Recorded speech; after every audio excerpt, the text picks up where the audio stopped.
Let's start and talk a little bit about politics, the politics of this moment.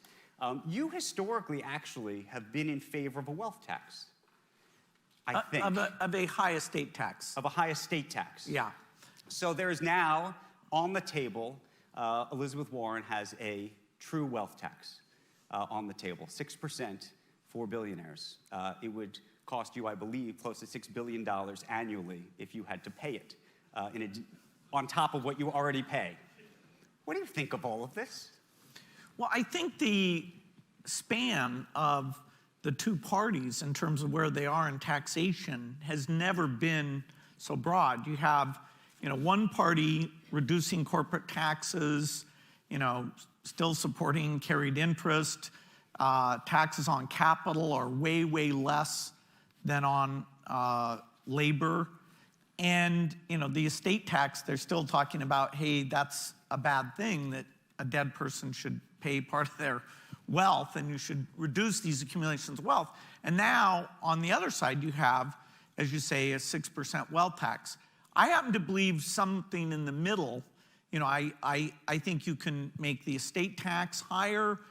You could even take people who've sat on huge gains for, say 10 years and say, okay, you should create a taxation event there. I think just by treating capital income the same as labor income, that goes a very long distance. So I'm all for super progressive tax systems. You do need to couple these things with more transparency.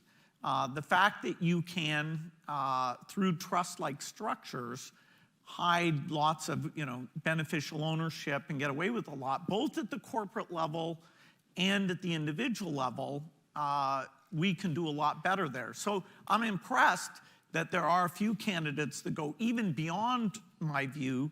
And I do think if you tax too much, you do risk the capital formation, innovation.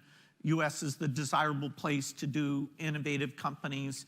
I do think you risk that. Now, somebody can say I'm very biased since I've been a prime beneficiary of the existing system. But I'd love somebody to find a middle ground approach, because the government's role in healthcare and better education, the government does need more resources than it has today. And so what would you do? Well, if you make the tax on capital the same as labor, you go back to the estate tax that we used to have, doing something like the 10-year thing, where it's super large fortune. The big fortunes are not, as Piketty says, a return on capital. The big fortunes are the return on creating companies that achieve very strong positions, particularly in the technology industry. That's where you get these super big numbers. And so there, I've paid over $10 billion in taxes. I paid more than anyone in taxes.